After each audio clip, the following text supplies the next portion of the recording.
Hi everybody, we are doing partial products for multiplication, 83 times 4.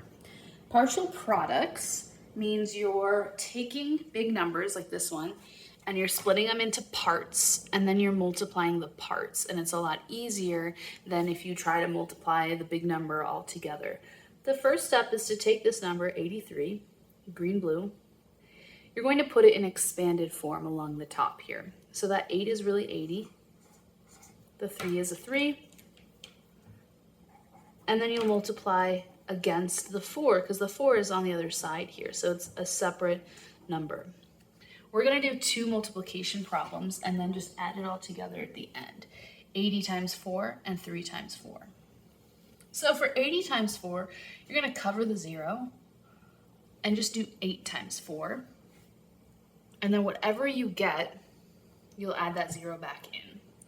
So 8 times 4 is 32. And then just stick a 0 in the end, 320. So what we just did here is we did 80 times 4, which is 320. And then you're just going to do 3 times 4, which is 12.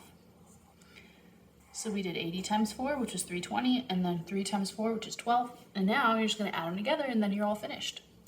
Starting on the right, 0 plus 2 is 2, 2 plus 1 is 3, and 3 plus nothing is 3.